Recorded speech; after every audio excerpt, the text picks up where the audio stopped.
皆さんこんばんは、ゼロです。イラン、イスラエル、アメリカ、これがですねどれほど茶番劇なのか、今回のことで分からなければもう私からですね言えることはないんじゃないかなというふうに思います。ニュースはですね人々を怯えさせ混乱させようとするだけなんです。彼らは台本を見せようとしないんですね。裏の取引であったり電話のやり取り、密かな合意は報道しないんですよ。映すのは爆発や混乱、燃える建物、そしてこれからの石油に対する懸念。私たちは壮大なですね舞台を見ているに過ぎないんですね。地政学版のプロレスを見せられています。ドラマ、熱量、偽りの敵対関係、そして私たちは旗を振って怒って戦争を叫ぶように仕向けられるわけですよ。でも上層部ではみんな握手してですね利益を数えているわけ。そして勘違いしてはいけないんですけれども、これは単に石油や核や自由の話ではない。これは支配の話であって、恐怖と混乱を武器とする、そんな支配ですよね。人々はイスラエル、アメリカ、イランが実は協力してシオニストの終末予言を人為的に成就させ、グレートリセットを正当化しようとしているという話を聞く準備ってものがまだできていないんですよね。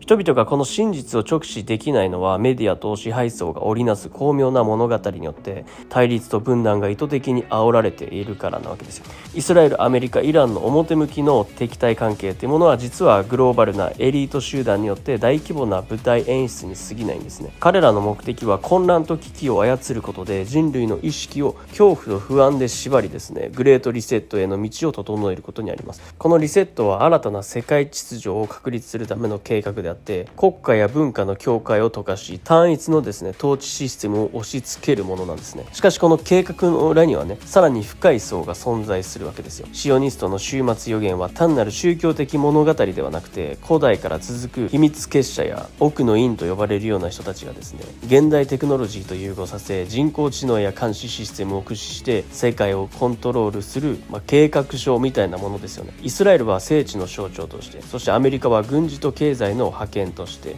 イランは反体制の役割を演じることで、それぞれがこの劇の主要な登場人物として配置されているんです。彼らの対立はプロレスの試合のように事前に脚本が書かれていて、真の敵はですね民衆の自由と個々の主権なわけですよ。そしてロシアとウクライナの構図も、表層ではね正義と悪のように描かれているんですけど、裏では資源、通貨、AI 監視インフラの実験場として機能しています。どの国が勝つかではなく、戦争そのものが長引けば長引くほどグローバルエリートたちが望む統治モデル、デジタル ID であったり通貨統合、そして反対意見の封殺、これらに近づいていくんです。つまり勝敗は庶民にとって目くらましであって、目的は支配構造の固定化なんですね。結局のところ、誰かがやってくれるっていうものをですね待っていても変化は起きないです。我々庶民が恐怖で思考を止めず、情報と直感を武器にして、小さな選択の積み重ねをすることがですね唯一の、レジスタンスなのかもしれません。結局は我々の思考と行動次第なんですよね。現にですね反対派だったね、陰謀論界隈に人気のロバート・ケネディ・ジュニア、彼はこのように語りました。私のビジョンは4年以内に全てのアメリカ人がウェアラブ端末を身につけることですと。まさにこれが狙いなんですよね。全ては一元管理するためにあります。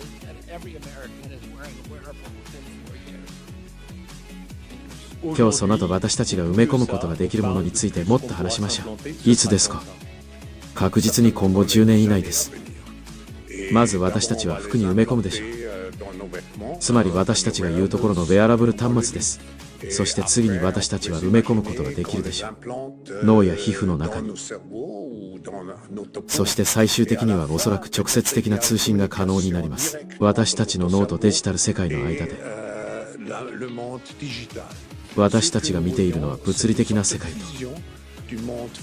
デジタルと生物学的な世界の融合のようなものです。私たちはウェアラブル端末が重要だと考えています。アメリカを再び健康にするという大きな課題にとって、そして私たちは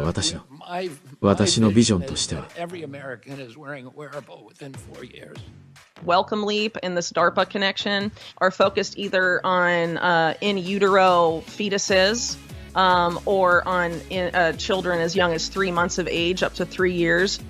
The goal of that particular program is to map an infant's brain, create what they call an in silico model of a developing child's brain, and then develop what they refer to as interventions to ensure that essentially all children are, cognitively homogenous, which is a very I mean, it just sounds like mad scientist stuff. And per Welcome Leap, which again is an organization with a lot of influence, they're hoping to have 80% of kids subjected to that by 2030. And so with Jeremy Farrar as chief scientist of the WHO, if he's willing to sign off on a program like that with that kind of insane ambitions and having kids forced to wear brain mapping, wearables and eye tracking technology from 3 months of age to 3 years so they can develop the perfect child brain model and then make all children fit that model they decide is scientifically perfect or whatever, again with the help of AI algorithms. It's just like something out of Aldous Huxley's Brave New World. The Wellcome Trust has a lot of ties back to Aldous Huxley's brother, oddly enough, who was president of the British Eugenics Society, which later in the 1980s became the Galton Institute, which continues to intersect quite heavily with the Wellcome Trust. Julian Huxley is the person that coined the term transhumanism actually in 1957, I believe, talking about how it would be the new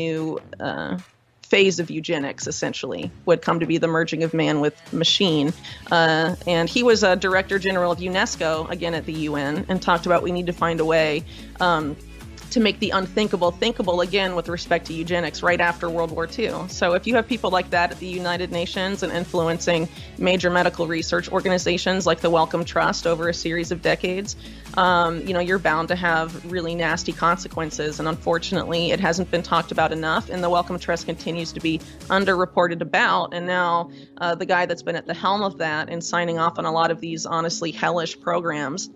is due to have an insane amount of power when it comes to the sovereignty over your own body and your children's body. The people that essentially created the CIA and early American intelligence were pretty much all Wall Street bankers and lawyers.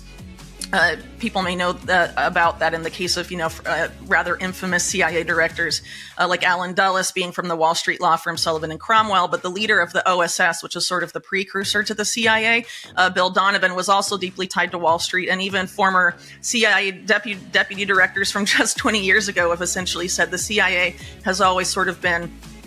bankers. And so, bankers and organized crime, a lot of them are interested in, wealth and ultimately rackets. So if you think of organized crime, essentially what it exists to do is expand the rackets that are lucrative and perpetuate them infinitely. These include things like arms trafficking and drug trafficking. These used to be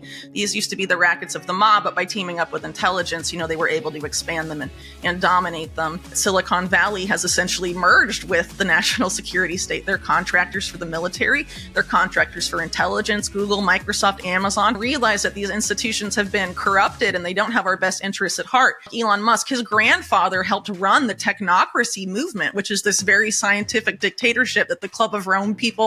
foretold, like the Trilateral Commission, which was Rockefeller created, is one of the groups that has been pushing for this so long. I mean, they're crazy eugenicists that don't give a damn about regular people. They're herding us into this vision that, H.G. Wells and people like Eric Schmidt and Henry Kissinger have shared, of this idea of there's going to be an upper class and a lower class, and they're going to become different species, and us, the lower class, that serve these like super elite that are enhanced genetically, like the brain machine interface or genetic enhancement. All of those things are dual use. You can enhance and you can diminish with all of those technologies, and almost all of those technologies have been heavily developed by groups like DARPA in the Pentagon in the United States and other militaries around the world, specifically for that reason, because not only are they enhancers, they can be used as weapons of war against people, targeting them. Living in a society where maniacs are in the driver's seat and we need to get out of the car immediately.